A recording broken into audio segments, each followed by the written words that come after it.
One nation one election के प्रस्ताव को मोदी कैबिनेट की मंजूरी मिल चुकी है। जी हां, और इस मंजूरी को लेकर आपको बताते चलें कि पूर्व के राष्ट्रपति रामनाथ कोविंद ने मार्च के महीने में ही जो कमेटी बनाई थी, उस कमेटी की तरफ से वन नेशन वन इलेक्शन को लेकर अपनी रिपोर्ट सौंप दी थी।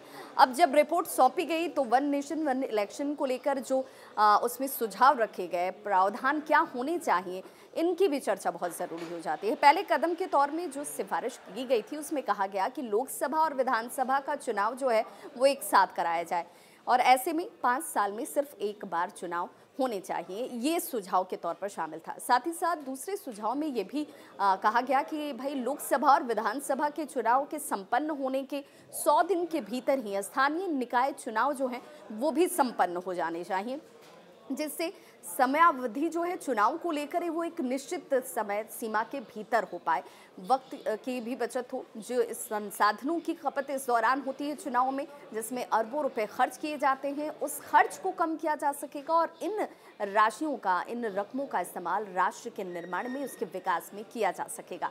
इन सुझावों को सामने रखा गया। हालांकि आपको याद होगा प्रधानमंत्री नरेंद्र मोदी लोकसभा चुनाव के दौरान भी बार बार ये बात कहते रहे कि एक राष्ट्र एक चुनाव एक राष्ट्र, ये संकल्प हम सबको लेना चाहिए और इसके लिए सभी पार्टियों को मिलकर इस पर अपनी सहमति देनी चाहिए।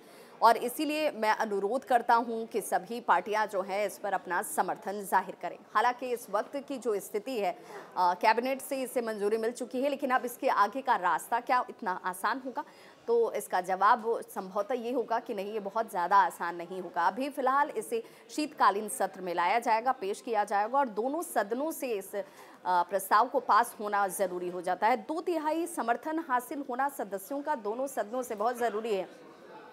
ऐसे में लोकसभा चुनाव से पहले पीएम मोदी ने इस मुद्दे पर खुलकर और बड़ी बेबाकी से अपनी बात रखी थी। उन्होंने कहा था कि भाई अगर एक साथ चुनाव होंगे, एक निश्चित समयावधि के बीच चुनाव होंगे, तो इसका सीधे तौर पर फायदा जो है वो राष्ट्र को होगा। राष्ट्र को फायदा होगा तो हमारे और आपके लिए ये फायदेमंद होगा। 5 साल के कार्यकाल के दौरान चुनाव ही नहीं होते रहने चाहिए, क्योंकि अभी जो स्थिति है इसमें लोकसभा और विधानसभा के चुनाव जो हैं वो अलग अलग होते हैं और निकाय चुनावों की समयावधि भी कहीं से तय नहीं होती और इसीलिए साल भर जो राज्य सरकारें होती हैं, चाहे सरकार की बात की जाए केंद्र सरकार की, तो वो इन चुनावों में ही उलझी होती है। खर्च बहुत ज़्यादा इस पर अरबों रुपयों का किया जाता है और इसीलिए इस सुझाव के तौर पर कैबिनेट की तरफ से अब इसे मंजूरी दे दी गई है। अब दोनों सदनों में इसे पेश किया जाएगा। शीतकालीन सत्र में जब ये पेश किया जाएगा तो देखना होगा कि लोकसभा में इसे कितना समर्थन मिल पाता है। देखिए, पूर्व राष्ट्रपति रामनाथ कोविंद की अगुवाई वाली जो समिति थी उसने 62 राजनीतिक पार्टियों से इस पर चर्चा की थी। 32 पार्टियों ने इस पर अपनी सहमति दी, इस पर अपना समर्थन दिया। 15 पार्टियां इसके विरोध में खड़ी थी, जिनमें से प्रमुख पार्टी के तौर पर आप कांग्रेस को देख सकते हैं। कांग्रेस इसे कह रही है कि ये प्रैक्टिकल नहीं है, ये व्यवहारिक तौर पर सही नज़र नहीं आता है और ये व्यवहारिक तौर पर उतना सक्षम भी नहीं होगा, इसीलिए इस पर विचार होना चाहिए, इसे लागू नहीं किया जाना चाहिए। 15 ऐसी पार्टियां थीं जिन्होंने इस पर अपनी कोई राय नहीं रखी, वो इस पर मौन रहे, उस पर किसी तरह की उन्होंने प्रतिक्रिया नहीं दी।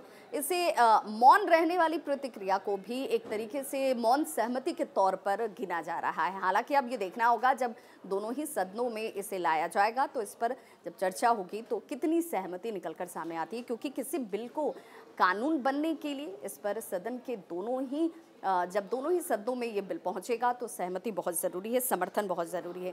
संसद के 2/3 सदस्यों का समर्थन इस पर ज़रूरी हो जाता है। लोकसभा की बात कर लें तो 362 सदस्यों का समर्थन ज़रूरी है, जबकि वहीं राज्यसभा में 163 सदस्यों का समर्थन इस बिल के लिए ज़रूरी है। शीतकालीन सत्र का आप इंतज़ार कीजिए, जिस सत्र के दौरान इस बिल को रखा जाएगा दोनों सदनों के पटल पर, इस पर चर्चा होगी और सदस्यों का अगर पार्टियों के समर्थन के साथ अगर ये संख्या नज़र आती है तो फिर ये बिल कानून बन जाएगा और पूरे राष्ट्र में 5 साल में सिर्फ एक चुनाव होंगे। वन नेशन वन इलेक्शन की जिस परिकल्पना की बात बार बार प्रधानमंत्री नरेंद्र मोदी करते हैं वो साकार होती हुई नजर आएगी। इस खबर पर क्या है आपकी राय, बताइएगा ज़रूर। मैं आपके साथ आपकी दोस्त और होस्ट विभा।